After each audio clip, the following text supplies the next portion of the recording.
अरुण साहब, ये पूरा मामला अकबर एस बाबर साहब ने 2014 के अंदर उठाया था, जो बानियों में समझे जाते हैं तहरीक इंसाफ के। इस फैसले के बाद उनका मौक़िफ़ ये है कि वक्त आ गया है तहरीक इंसाफ में रजीम चेंज हो। फाइनेंशियल टाइम की स्टोरी अगर झूठी है तो बरतानिया में ये लोग जाएं और वहाँ पर जाकर चैलेंज कर दें। ये तो खैर वो बेहतर जानते हैं, वो चैलेंज करेंगे या नहीं करेंगे, इसकी ज़रूरत है या नहीं। लेकिन इमरान खान के बगैर पार्टी तो ऐसी है जैसे सर के बगैर धड़ हो। कोई सर के बगैर भी कोई धड़ होता है?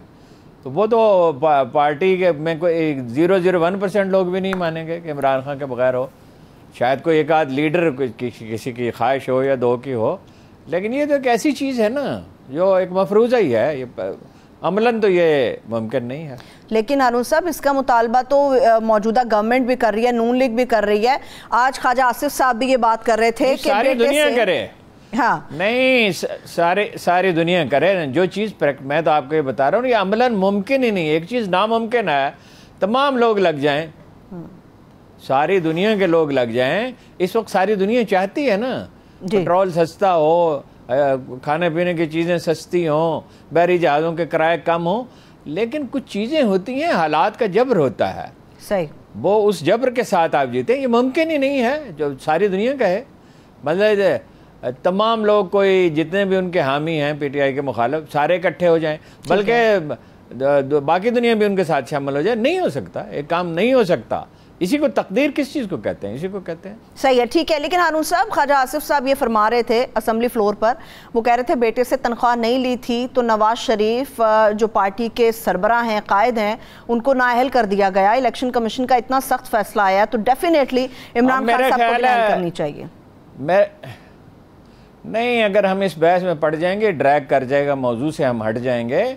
वहाँ वो कानून है, मुत्तहिदा अरब अमारात का ये कानून है कि तनख्वाह आपको लेनी पड़ती है। मोर ओवर उन्होंने कोई 46 करोड़ रुपए गालबन, अगर मेरा हफ्जा ठीक है, 46 है या 48 करोड़ उन्होंने लिए थे बेटे की कंपनी से, और उसमें से 10 करोड़ रुपए पार्टी को दिए थे। तो लेन देन तो हुआ था ना। प्रोपेगेंडा और चीज़ है, कानून और चीज़ है। एक है सियासी पॉइंट्स, पॉलिटिकल पॉइंट स्कोरिंग, वो और चीज़ है। वो ख्वाजा आसिफ साहब के बयान की अदालत में तो कोई अहमियत नहीं है ना। वो मुत्तहिदा अरब अमारात का कानून है और उसकी आपको पासदारी करनी है। ठीक है। तो हारून साहब, ये प्रोपेगेंडा किया जा रहा है कि इमरान खान साहब साबित हो गया, यहूदी और इजरायली लॉबी के जरिए पाकिस्तान के अंदर लॉन्च किया गया इनको। ये बातें हो रही है इलेक्शन कमीशन के फैसले के बाद, जो नाम सामने आ रहे हैं। वो इस जमन में तो ये देखे ना, दो नाम लिए गए ना, एक माइकल और एक दूसरा वो चरण सिंह। दो नाम लिए गए ना। वो चरण, आमतौर पर चरणजीत होता है, चरणजीत सिंह है। वो अपना, उससे तासुर ये हुआ कि सिखों ने पैसे भेजे, और माइकल जो है वो यहूदियों का नाम भी होता है तो ईसाइयों का भी होता है। फर्ज कर लिया गया। आप जब विलिंगनेस टू बिलीव पैदा हो जाती है ना, आप किसी चीज़ में आपकी ख्वाहिश जो है वो गालिब आ जाती है, तो आप बिलीव करने लगते हैं, यकीन करने लगते हैं। सही। तो वो दोनों पाकिस्तानी हैं, चरण सिंह भी पाकिस्तानी है, माइकल भी पाकिस्तानी है। क्योंकि ये जो बड़ी पॉलिटिकल पार्टीज़ हैं, और पीटीआई भी एक ज़ाहिर है बड़ी पॉलिटिकल पार्टी है, उसमें गैर मुस्लिम भी शामिल होते हैं, और वो पार्टी में न भी शामिल हों तो उनकी हमदर्दी किसी न किसी के साथ होती है। तो ये नून लीग के भी ऐसे हमदर्द होंगे, जमात इस्लामी के भी हैं गैर मुस्लिम हमदर्द, और वो अक़लियती जो हैं ग्रुप, वो भी ज़ाहिर है बट दिलचस्पी लेते हैं इन चीज़ों में। तो वो दोनों पाकिस्तानी हैं। वो कोई उनमें से कोई यहूदी नहीं है और कोई गैर पाकिस्तानी ही नहीं है, तो यहूदी और ये सिख का क्या सवाल। सही है, ठीक है। लेकिन हारून साहब, ये भी कहा जा रहा है कि इलेक्शन कमीशन, चूंकि जो बयानिया तहरीक इंसाफ का है कि बाइस्ड है, चीफ इलेक्शन कमिश्नर जो हैं वो दबाव के अंदर हैं, मनपसंद लोगों से मिलते हैं, पीटीआई के अगेंस्ट वो खड़े हैं, तो 1.5 साल के अंदर 9 फैसले तहरीक इंसाफ के खिलाफ उन्होंने क्यों किए? ये साबित करता है कि वो जानिबदार हैं। जाहिर है, और वो 8 फैसले कलअदम करार दिए अदालतों ने, मंसूख कर दिए, तो ये भी कलअदम हो जाएगा, इसमें मुझे कोई शुबह नहीं है। ये तो मैंने आपको बता ही दिया कि वो खुद ये कह चुके हैं। और दूसरी, लेकिन इसमें एक बड़ी कराहत आमेज़ बात है, जब कोई लफ्ज़ सादिक और अमीन कहता है तो एक घूंसा लगता है। एक जो गालिब ने कहा था कि तीर लगता है जिगर पे। ये इस्तिलाह, ये इतनी जहालत की बात है, इस कदर ये घटिया बात है कि शर्म आती है, इतनी दफ़ा ये बात पॉइंट आउट की है और ग्रेट स्कॉलर्स ने पॉइंट आउट किया, हमने भी उन्हीं से लर्न किया, ज़ाहिर है कि सादक और अमीन की इस्तिलाह सवाए रसूलुल्लाह सल्लल्लाहु अलैहि वसल्लम के किसी शख्स के लिए कभी तारीख़ इंसानी में इस्तेमाल नहीं की। ये उनका लक़ब है रसूलुल्लाह सल्लल्लाहु अलैहि वसल्लम का, ठीक है। जैसे एक शायर का लक़ब होता है जोश, हाँ जी, जोश उनका नाम तो नहीं था। ये कोई भी शायर है जो लक़ब इस्तेमाल करता है, गालिब है, गालिब नाम तो नहीं था, असदुल्ला खां था, या मीर है, मीर खैर उनके नाम का हिस्सा था मगर लक़ब भी है। तो ये अपना रसूलुल्लाह सल्लल्लाहु अलैहि वसल्लम का लक़ब है, ये इस्तिलाह कभी इस्तेमाल नहीं करनी चाहिए। गुस्ताखी है एक तरह की, किसी और आदमी को सादिक और अमीन, एक तरह की क्या वाज़ेह गुस्ताखी है। और भी बाज़ इस्तिलाहात हमारे लोग सोचे समझे इस्तेमाल करते हैं, ये नाजुक मामलात हैं। कुरान मजीद के मामले, रसूलुल्लाह सल्लल्लाहु अलैहि वसल्लम के मामले में मोहतात रहना चाहिए। ठीक है, आपने स्टार्ट पे हारून साहब ये बात की थी कि फैसले के अंदर कुछ नकाइस हैं, कुछ चीज़ें ऐसी शो हो रही हैं या कुछ ऐसी चीज़ें बता रही हैं कि जिन कंपनियों के नाम इलेक्शन कमीशन के फैसले में दर्ज हैं वो कंपनियों का वजूद ही नहीं है, उनके नाम भी तब्दील हो गए हैं, शायद उनके मालिक भी तब्दील हो गए, उनके लोग तब्दील हैं इस वक्त सारे, मगर जो फैसला सामने आया वो पुराने नाम। ये तो एक तजाद है ना, ज़रा मुझे बात करने दें। ये एक तजाद नहीं है, बहुत सारे हैं।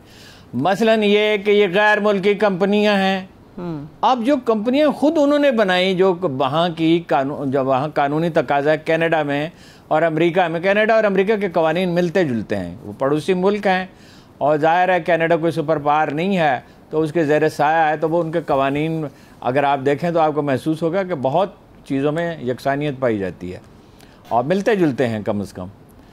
तो वो वहाँ एक कानूनी तकाजा है कि कंपनी कायम की जाएगी तो वो फंड रेजिंग कर सकेगी।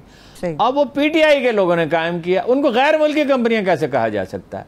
फिर ये है कि बाज़ जगह पर लिमिटेड कंपनियों में और एक वाहिद मलिकीती कंपनी में इम्तियाज नहीं किया गया। इससे ये नज़र आता है ना कि कोई अरक्रेजी नहीं की गई है, यानी फैसला तो लिख लिया गया और ऐसा लगता है कि बेदली से लिखा गया और मजबूरी से लिखा गया, दबाव था। तो इसके बाद उस पर यह होता है, जज तो नहीं है ना ये तो कोई जज हो तो इन तकादों को समझ सकता। अब उसके लिए ये खैर प्रॉब्लम नहीं है कि जज ही होने चाहिए, दूसरा आदमी भी हो सकता है, ये इंतज़ामी काम है, जज ज़रूरी नहीं है इसके लिए, दुनिया में कहीं जज ज़रूरी नहीं है। तो मगर दिखाते तो सही ना किसी अच्छे वकील को, और किसी को लगता है दिखाया ही नहीं, इस अंदेशे से नहीं दिखाया शायद कि भाई चर्चा हो जाएगा इसका, लेकिन ये ज़रूरी नहीं है। जो टॉप प्रोफेशनल्स हैं वो ऐसा नहीं करते कि वो जाके उसकी चर्चा करें, वो इतिहास से मुंतखब किया जाता। बहुत तजादात हैं इसमें, और एक दो नहीं। मसलन ये कि 27,000 वो अपना डॉलर हैं, सिंगापुर से हैं, अब ये फ़र्ज़ कर लिया गया कि वो भारतीय खातून है। ओ भाई वो अपना पाकिस्तानी है, सिंगापुर में बिज़नेस करता है, फिर जॉइंट अकाउंट से पैसे भेजें। अब अकाउंट है, एक मियाँ बीवी का अकाउंट है, किसी पाकिस्तानी का, अपने किसी जानने वाले को जहन में लाएं, फ़र्ज़ करें कि उसका अकाउंट है, वो किसी को भी एक अदायगी करता है, तो वो अदायगी उसकी जिसने की है उसकी तरफ से समझी जाएगी, मियाँ बीवी दोनों की तरफ से नहीं समझी जाएगी। वो कहेंगे जी फ़र्ज़ कीजिए कि कोई कहे एक स्टोर से ख़रीदारी की है, इसको मैं सादा तरीके से बयान करता हूँ ताकि समझ में आ जाए, और किसी स्टोर से ख़रीदारी की है, उनको उसकी उस अकाउंट से अदायगी कर दी, मुश्तरका अकाउंट से। अब वो कहें स्टोर वाले कि आपकी बेगम साहबा के ज़िम्मे हमारे कुछ पैसे आते हैं, हमने उसमें काट लिए, बाकी आप भेजें। भाई वो बेगम का लेन देन अलग होगा, उनका लेन देन अलग होगा। अदायगी एक आदमी ने की है, डोनेशन एक आदमी ने, एक आदमी का अतिया है, तो उसको तकसीम कर लिया कि आधा उन्होंने दिया, आधा उन्होंने दिया। ये कानून की कौन सी ताबीर है? ये तो एक आम आदमी भी समझ सकता है। अब या तो उन माइंड अप्लाई नहीं किया, अपना जहन इस्तेमाल ही नहीं किया, ये सब सवालात उठेंगे अदालत में, या ये है कि वो आमादत है इस पे कि ठीक है किसी न किसी तरह उनको जिम्मेदार ठहराना है। सही है, लेकिन एक सवाल और भी हारून साहब जिसका जवाब मैं कोशिश करूंगी कि आपसे मिल जाए और लोगों को समझ आ जाए। 4 मुलाजमीन के हवाले से जो चीज़ सामने आ रही है, तहरीक इंसाफ के 4 मुलाजमीन के ज़ाती अकाउंट्स के अंदर बैरून मुल्क से चंदा आया, उसकी कानूनी हैसियत क्या है कि ज़ाती मुलाजमीन अपने अकाउंट्स में मंगवा रहे हैं? वो नहीं, वो पार्टी की इजाज़त से ही कर सकते हैं ना। जो सवाल ज़्यादा पेचीदा होगा, पार्टी ने इजाज़त दी तो उन्होंने किया गालिबन, जहाँ तक मैं समझ सकता हूँ। अब सवाल जो पेचीदा है वो ये पैदा होगा कि वो बाज़ अकाउंट्स जो हैं वो जाहिर क्यों नहीं किए गए, ये तो सवाल उठेगा, उसका कोई जवाब उन्हें देना होगा। और नेगलिजेंस है। मेरा ख्याल है कि इसमें नेगलिजेंस का फैक्टर भी आएगा कि भाई एक इंतखाबी मुहिम है और वो अफरा तफरी है, उसमें किसके पास वक्त होता है? इमरान खान के पास तो सिरे से नहीं होता, ज़ाहिर पार्टी सरबराह के पास तो नहीं होता।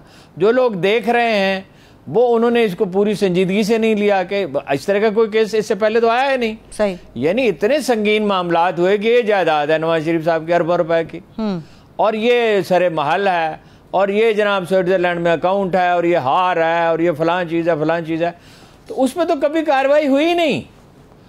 तो इस पर क्या लोग ये समझते होंगे, उनके जहन में ये होगा कि इस पर कोई कार्रवाई नहीं होगी।